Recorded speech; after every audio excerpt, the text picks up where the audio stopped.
18 आप देख रहे हैं, मैं हूं आपके साथ में अमनदीप। बुलेटिन में बात करेंगे आज की दो बड़ी खबरों की, जिसमें एक खबर यूपी से है तो वहीं दूसरी देवभूमि उत्तराखंड से। पहली खबर ज्ञानवापी से जुड़ी हुई है, जिसमें तहखाने में पूजा के मामले में हाईकोर्ट में आज सुनवाई हुई और जज ने मुस्लिम पक्ष की याचिका पर सवाल पूछते हुए फटकार भी लगाई।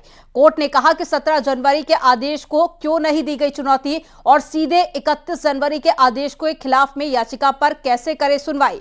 उधर दूसरी अहम खबर है उत्तराखंड से, जिसमें यूसीसी कमेटी ने सीएम धामी को ड्राफ्ट रिपोर्ट सौंप दी है। सूत्रों के हवाले से खबर है कि ड्राफ्ट में लिव इन रिलेशनशिप को कानूनी दायरे में लाने की कोशिश के साथ ही तलाक, मेंटेनेंस, विरासत जैसे कई मुद्दों पर समान कानून बनाने की प्रक्रिया अपनाई गई है।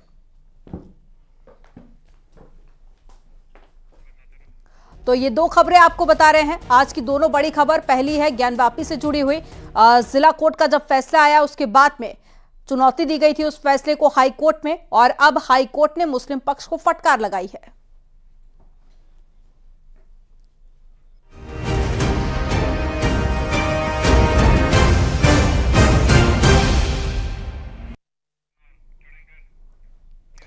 ज्ञानवापी परिसर में स्थित व्यास जी के तहखाने में हिंदू पक्ष को मिले पूजा के अधिकार के खिलाफ में मुस्लिम पक्ष की ओर से दाखिल याचिका पर इलाहाबाद हाईकोर्ट ने सुनवाई हुई और हाईकोर्ट ने मुस्लिम पक्ष को इस पूरे मामले में कोई राहत नहीं दी है, बल्कि हाईकोर्ट ने मुस्लिम पक्ष की याचिका पर फटकार लगाते हुए पूछा है कि आपने 17 जनवरी के आदेश के बजाय 31 जनवरी के फैसले पर सवाल उठाए हैं। आपकी याचिका की पोषणीयता पर ही सवाल है। दरअसल इंतजामिया कमेटी ने अपील दाखिल करते हुए जिला जज के 31 जनवरी के आदेश पर रोक लगाने की मांग की थी और मामले की सुनवाई जस्टिस रोहित रंजन अग्रवाल की कोर्ट में हुई थी। व्यास जी के तहखाने में मुस्लिम पक्ष को कोर्ट राहत नहीं देते हुए कोर्ट ने अगली तारीख के साथ में परिसर की सुरक्षा बढ़ाने के निर्देश भी दे दिए हैं। अब इस पूरे मामले की अगली सुनवाई 6 फरवरी को दोपहर 2 बजे होगी, तो वहीं व्यास जी तहखाने में पूजा दर्शन जारी रहेगा।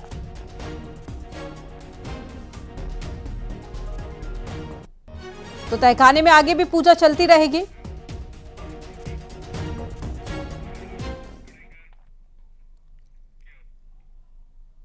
ज्ञानवापी स्थित व्यासी के तहखाने में पूजा की इजाजत के डिस्ट्रिक्ट कोर्ट के फैसले के खिलाफ में अंजुमन इंतजामिया कमेटी ने वाराणसी बंद का ऐलान किया था और इस बंद का मिलाजुला असर भी देखने को मिला। मुस्लिम इलाकों में बहुत सी दुकानें बंद थी और आज जुमा होने के चलते पुलिस भी अलर्ट पर है। तो ज्ञानवापी के आसपास सुरक्षा के खास बंदोबस्त किए गए ताकि नमाज के दौरान किसी भी तरह की परेशानी वाली स्थिति पैदा ना हो सके।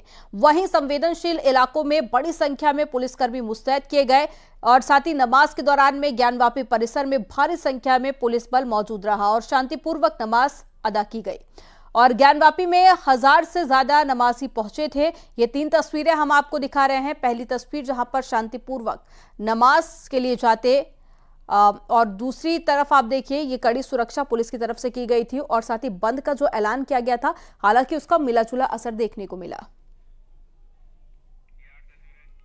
अब ये 8 तस्वीरें आपको दिखा रहे हैं। वाराणसी, गोरखपुर, इटावा, आगरा, चंदौली, इसके अलावा मथुरा, देवबंद और अमेठी की ये तस्वीरें आप देखिए। आज जुमे की नमाज थी और जो मुस्लिम बाहुल्य इलाके हैं वहां पर पुलिसकर्मी बड़ी संख्या में तैनात किए गए और ऐसे में शांतिपूर्वक नमाज अदा करवाई गई। तो ये तस्वीरें आप देखिए, 8 तस्वीरें हैं उत्तर प्रदेश की।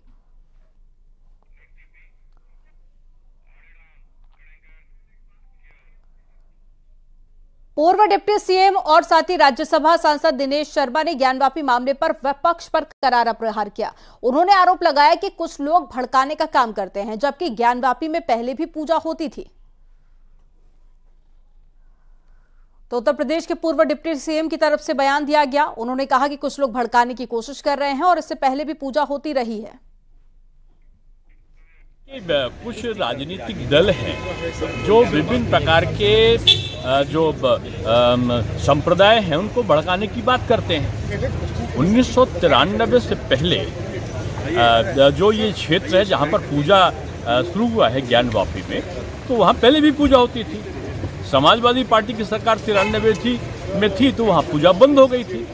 आज माननीय न्यायालय ने उस पर आदेश दे दिया है। लोगों को न्यायालय पर भरोसा करना चाहिए।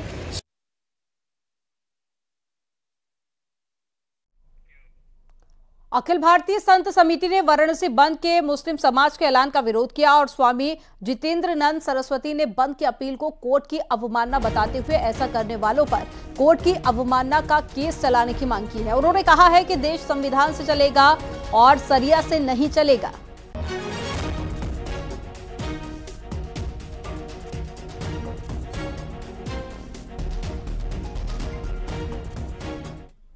यह सीधे सीधे भारत के संवैधानिक व्यवस्था और अदालतों को चुनौती दी है और ये धमकी भी है।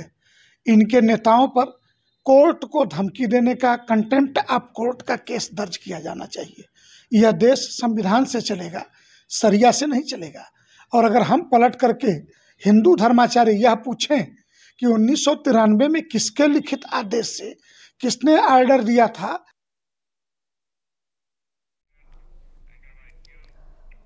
व्यास जी तहखाने से जुड़ी खबर है। अब व्यास जी का तहखाना ज्ञान ताल ग्रह के नाम से जाना जाएगा और व्यास जी के तहखाने में दर्शन पूजन शुरू होने के बाद में नया नामकरण किया गया है। भारतीय ज्ञान परंपरा के अनुसार और सनातन संस्कृति, वैदिक सनातन संस्कृति परंपरा के अनुसार ज्ञानवापी शब्द जुड़ा है, इसलिए ज्ञानवापी तहखाना शब्द ठीक नहीं है। उसके नामों के 5 नामों के सुझाव दिए गए। इन 5 नामों में से ज्ञानवापी तालगृह पर सहमति बनी।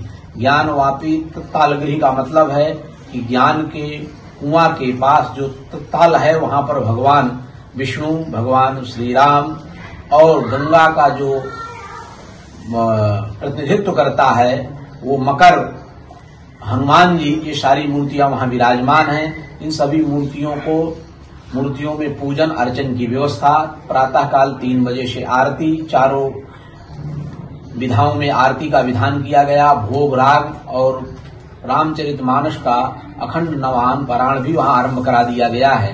और ये आशा की जाती है कि भगवान विश्वनाथ का ये पुनीत पवित्र स्थल, क्योंकि शिवस्य दक्षिणे भागे तत्र वापी सुबोधिका, ये शिव के दक्षिण भाग में जो वापी है वो भगवान शिव की वापी है। और वो जो ताल है उस ताल में पूजन अर्चन की करने से बहुत समस्त पापों का नाश होता है। और भगवान श्री राम के रूप में उनके विष्णु के दशावतार श्री राम और हनुमान जी वहां विराजमान हैं। अन्य भी देव प्रतिमाएं वहां विराजमान है। सबका पूजन अर्चन। ज्ञानवापी केस में पूजा पाठ का अधिकार दिए जाने के बाद में मुस्लिम पक्ष हलचल में है और इसी कड़ी में आज दिल्ली में मुस्लिम संगठनों की तरफ से पीसी की गई और पीसी में AIMPLB समेत कई मुस्लिम संगठन शामिल हुए। मौलाना अरशद मदनी ने कोर्ट की कार्यशैली पर सवाल उठाए तो बाबरी और ज्ञानवापी का जिक्र करते हुए मदनी ने जल्दबाजी में फैसले देने की भी बात कही।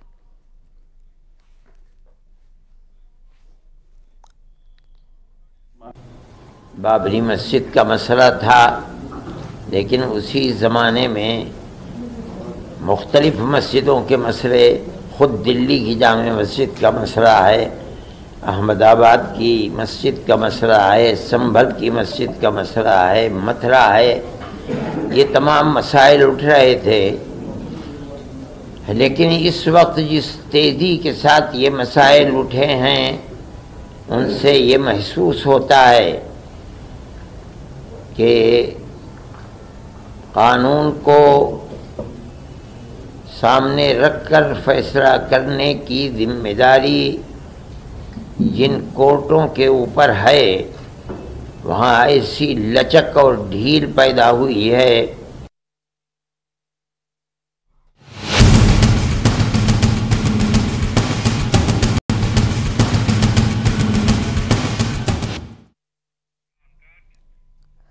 उत्तराखंड में यूनिफॉर्म सिविल कोड लागू करने की दिशा में अहम प्रगति हुई है और जस्टिस रंजना प्रकाश देसाई की अध्यक्षता में समिति ने आज सुबह 11 बजे मुख्यमंत्री पुष्कर सिंह धामी को यूनिफॉर्म सिविल कोड का ड्राफ्ट सौंप दिया है और सरकार ने यूसीसी के लिए 27 मई 2022 को 5 सदस्यीय कमेटी का गठन किया था। अब सरकार इसे शनिवार को होने वाली कैबिनेट बैठक में मंजूरी देगी। सूत्रों के हवाले से खबर है कि इसके अनुसार यूसीसी में विवाह तलाक मेंटेनेंस को लाया गया है और विरासत, गोद लेना और साथ ही उत्तराधिकार को भी इसके दायरे में लाया गया। और लिव इन रिलेशनशिप को कानूनी दायरे में लाने की कोशिश की गई और ऐसे लोगों को अपनी पहचान सार्वजनिक करनी होगी और साथ ही 18 से 21 साल के जोड़े को अपने माता पिता की सहमति से पत्र भी देना होगा। यूसीसी में सभी धर्मों की महिलाओं को पैतृक संपत्ति में बराबर का अधिकार मिलेगा और ड्राफ्ट में बच्चों की संख्या का भी निर्धारण किया गया है और बच्चों के गोद लेने से जुड़े नियम भी तय किए गए हैं। मुस्लिम, ईसाई और पारसी समुदाय में गोद लेने का कानून नहीं है, लेकिन यूसीसी में सभी धर्मों के लोग बच्चों को गोद ले सकेंगे। बहुविवाह, हलाला और इद्दत पर भी रोक लगाई जाएगी, इसकी भी सिफारिश की गई है।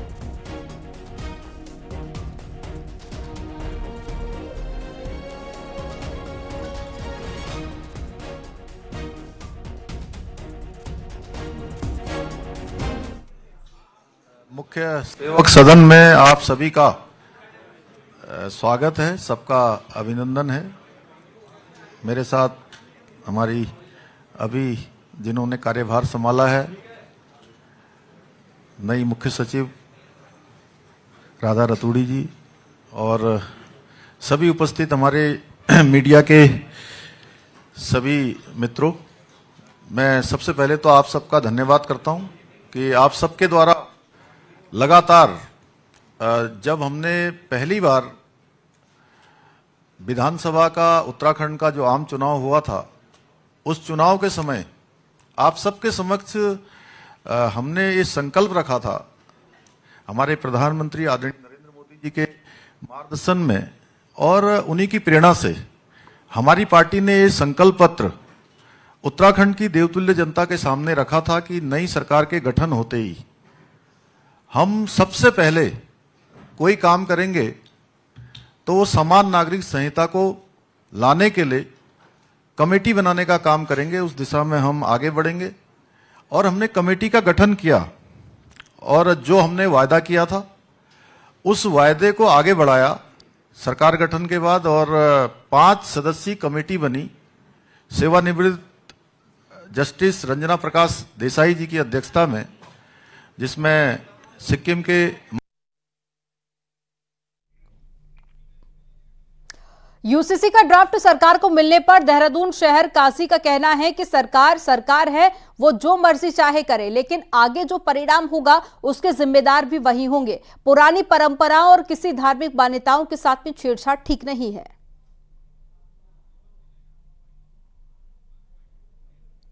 तो कई बड़ी बातें कही गई हैं और वो जो चाहे कर रहे, जब उनकी मर्जी है, समझे।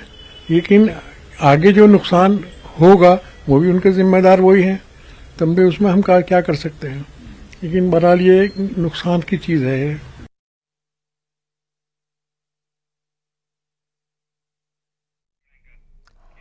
देवभूमि में यूनिफॉर्म सिविल कोड के ड्राफ्ट को लेकर देवबंद की मुस्लिम महिलाएं क्या सोचती हैं, वो भी आपको सुनाते हैं।